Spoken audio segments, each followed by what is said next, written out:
Qué fácil es encontrar gente que se plantea que las cosas no están funcionando, ¿no?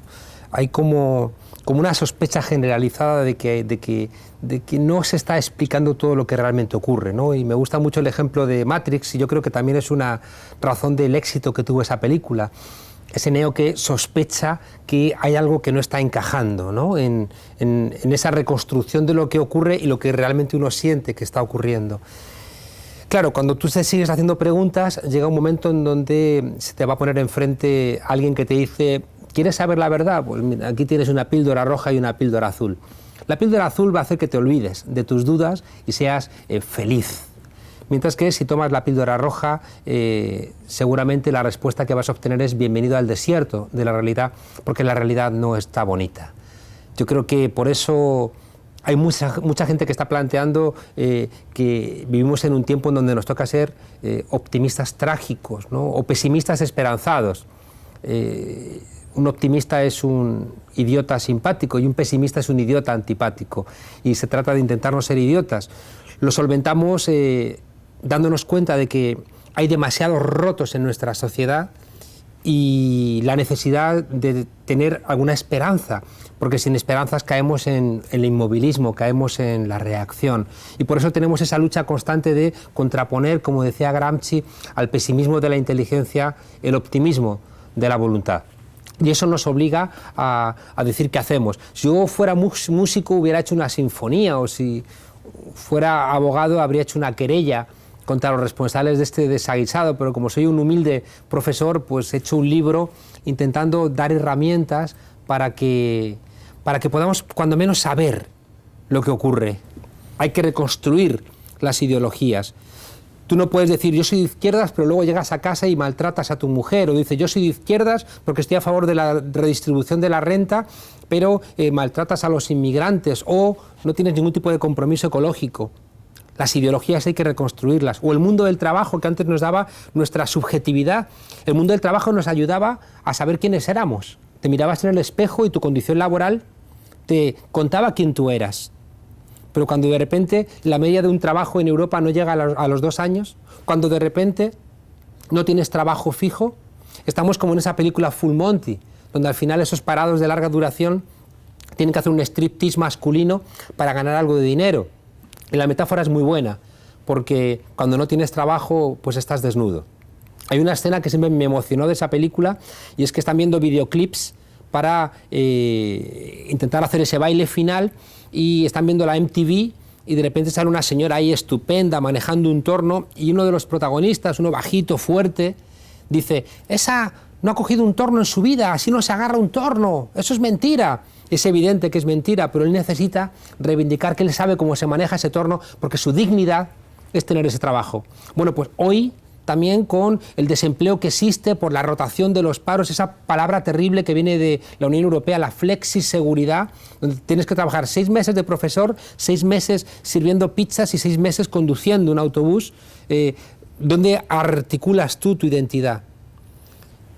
España, hay gente que se le llena la boca de España, y no será porque España maneja algún tipo de respeto a las españolas y españoles, cuando buena parte de lo que consumimos culturalmente viene de fuera. ¿Dónde está realmente una identidad construida a través de la oralidad, a través de nuestras tradiciones? Eso desaparece con esta mercantilización que nos ha llevado a un mundo McDonaldizado, un mundo globalizado.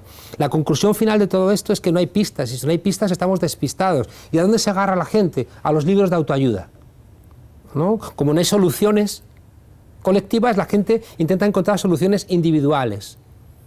¿Quién se ha comido mi queso? Las zonas erróneas, el monje que vendió su Ferrari, yo qué sé, el caballero de la armadura oxidada.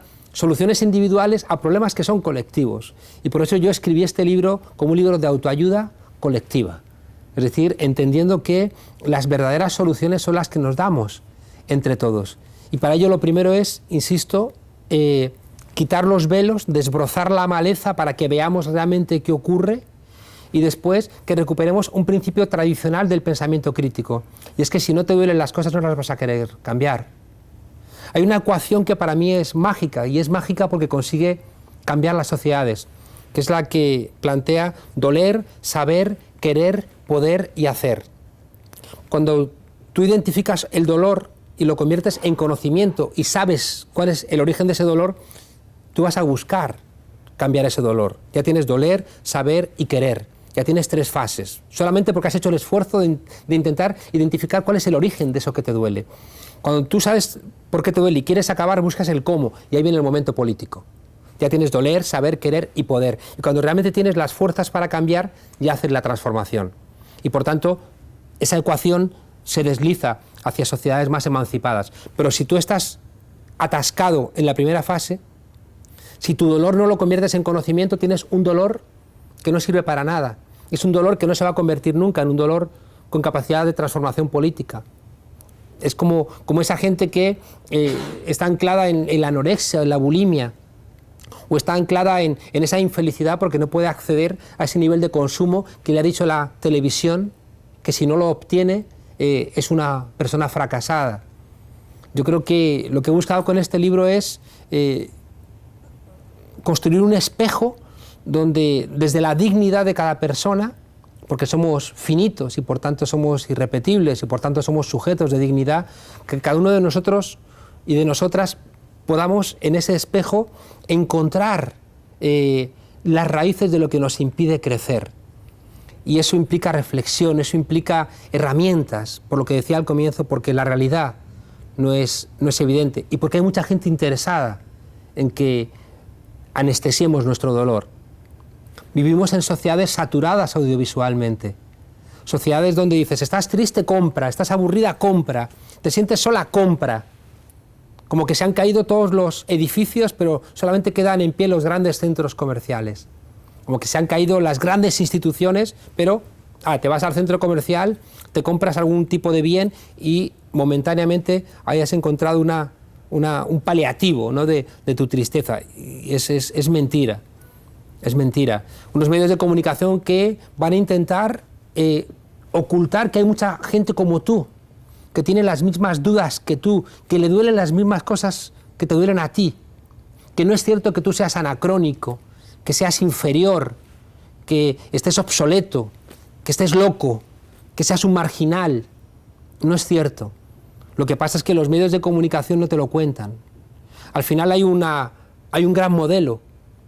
En Estados Unidos no hay pobres. Y uno dice, ¿cómo que no hay pobres? Si hay 40 millones de personas que prácticamente no tienen ni siquiera techo. Y te van a decir, no hay pobres porque lo que hay son perdedores. Lo que hay son losers. Y la diferencia entre un loser, entre un perdedor y un pobre, es que el perdedor es responsable de su fracaso, mientras que el pobre puede haber algún tipo de explicación social. Si nosotros interiorizamos que lo que nos pasa es responsabilidad nuestra, porque no hemos estudiado chino mandarín por la noche, en internet a las 3 de la mañana, porque no trabajamos 16 horas, porque hemos cometido el terrible pecado de querernos ir al cine o leernos una obra de literatura y por eso no has encontrado trabajo. Claro, si hemos interiorizado eso, el dolor se va a convertir en un dolor individual y por tanto no va a ser un dolor capaz de mejorar nuestras sociedades. Ya digo que todo eso son elementos difíciles de entender, como que hay que dinamitar las palabras, nos están matando con adjetivos, ¿no? Es muy espectacular cómo en Bolivia a la gente que vive en la calle las llaman desechables. Y si una persona es desechable, ya no sirve para nada. Los romanos llamaban a los esclavos instrumenti vocali, es decir, eran instrumentos como los bueyes, que eran instrumenti pero no hablaban. Estos eran instrumentos que hablaban. Pero claro, cuando tú llamas a alguien un instrumento vocal, no es un ser humano. Los nazis llamaban un Menschen a los judíos antes de exterminarlos. Si a la mujer la denominas como sumisa, bruja, puta, estás obligándola a esa situación de subordinación. Si en vez de hablar de desempleo o en vez de hablar de despidos, hablas de ajuste de plantillas. Estados Unidos nunca ha hablado de corrupción, sino el Fondo Monetario hablan de ajuste unilateral de cuentas no asignadas. Entonces no entiendo nada, ¿no? O Juan Pablo II nunca tuvo el coraje de admitir los casos de pederastia que lastraban a la Iglesia Católica, sino que decía que el mysterium iniquitatis había caído sobre el seno de la Iglesia. Estados Unidos no habla de muertos, habla de daños colaterales. No decimos que hay un estancamiento, decimos que hay crecimiento cero. Es decir, todo es una construcción de palabras que nos roba la posibilidad de pensarnos a nosotros mismos. Yo creo que uno de los elementos que tenemos que lograr es recuperar el control de las palabras. El lenguaje nos habla y tenemos que darnos cuenta de que el lenguaje lo tenemos que hablar nosotros. Tenemos que ser dueños del diccionario, tenemos que ser dueños de nuestras metáforas. ¿Cómo vamos a respetar a otras gentes de otros países si seguimos manejando metáforas como esto es una merienda de negros, no seas gitano, ese no ayuda porque es un judío, no hagas el indio? Es decir, ¿cómo vamos a poder respetar a esos pueblos si tenemos interiorizadas metáforas que los subordinan? Es imposible, ¿no? Y por supuesto otras metáforas como caer en la tentación, con lo bonito que sería subir a la tentación en vez de caer en ella, ¿no? Todo esto yo creo que nos obliga, ya digo, a hacer una reflexión profunda para transformar nuestras sospechas en conocimiento, nuestro dolor en saber, nuestra confusión en algún tipo de certezas, porque en mitad de todo este ruido sigue habiendo gente que presenta su privilegio como un interés colectivo. En mitad de todo este ruido, donde crecen las cifras de desempleo, donde sigue habiendo 1.000 millones de personas que no tienen para comer, donde cada vez el acceso a agua potable, a educación, a sanidad, se convierten en logros casi inalcanzables, hay minorías que se están quedando con la mitad de las riquezas del planeta. En la propia España tenemos que ver que al tiempo que nos hacen planes de ajuste durísimos, que nos bajan el salario, que nos aumentan las exigencias para tener una pensión digna, que alargan la edad de jubilación, que nos pretenden argumentar que estamos viviendo por encima de nuestras posibilidades, vemos que los índices de la bolsa vuelven a batir récords históricos. Y uno tiene la sensación, ¿nos tratan como idiotas? ¿O es que realmente somos idiotas? ¿Dónde nos han enganchado? Otro de los elementos esenciales es darnos cuenta de que vivimos en una suerte de tocomocho, ¿no? Es decir, esos timos típicos de sociedades poco desarrolladas, donde el taur que te quiere engañar, lo primero con lo que juegas con tu necesidad de salir de tu situación de pobreza, y por tanto te dice te cambio una estampita o dime dónde está escondida la bolita debajo de los naipes o debajo del cubilete. Entonces te activan tu condición de superviviente, te activan tu condición de persona que quiere salir del agujero, es decir, te quitan dignidad porque te están convirtiendo en una suerte de sinvergüenza como ellos. Y una vez que te han convertido en un sinvergüenza, te engañan y dicen, no, ya somos todos sinvergüenzas. Yo soy más sinvergüenza que tú, pero tú, si te esfuerzas, podrás ser tan sinvergüenza como yo. Y eso genera una degradación donde todos formamos parte de este gran engaño. ¿Qué hace una monja del Vaticano votando a un tipo como Berlusconi? ¿O qué hace gente que se reclama rehén de la moralidad votando a un sinvergüenza como los presidentes de algunas comunidades autónomas que están inmersos en procesos de corrupción? El mensaje que se está lanzando es, vale, yo soy un corrupto, pero tú también puedes serlo. Y por tanto se dinamitan elementos esenciales como la solidaridad. Una última cosa quizá relevante es que todos los seres humanos tenemos dos grandes respuestas a nuestra condición de animales que queremos también sobrevivir, pero que tenemos también conciencia. Uno es el miedo y el otro es la esperanza. El miedo lo rige la amígdala, que es esa parte de nuestro cerebro más reptil, más que compartimos con el resto de los animales y que nos genera respuestas inmediatas. El miedo es el que te dice cuidado que hay un león, cuidado que hay un depredador, defiéndete. El miedo genera respuestas físicas muy individuales. Son elementos de supervivencia animal. Pero el ser humano también piensa y también sabe que se va a morir y necesita darle sentido a su vida. Y ahí el miedo no te ayuda. Lo que te ayuda es la esperanza. Te ayuda una idea de trascendencia que implica que, de acuerdo, tú pasas por aquí una temporada, pero vas a permanecer en el recuerdo de los demás.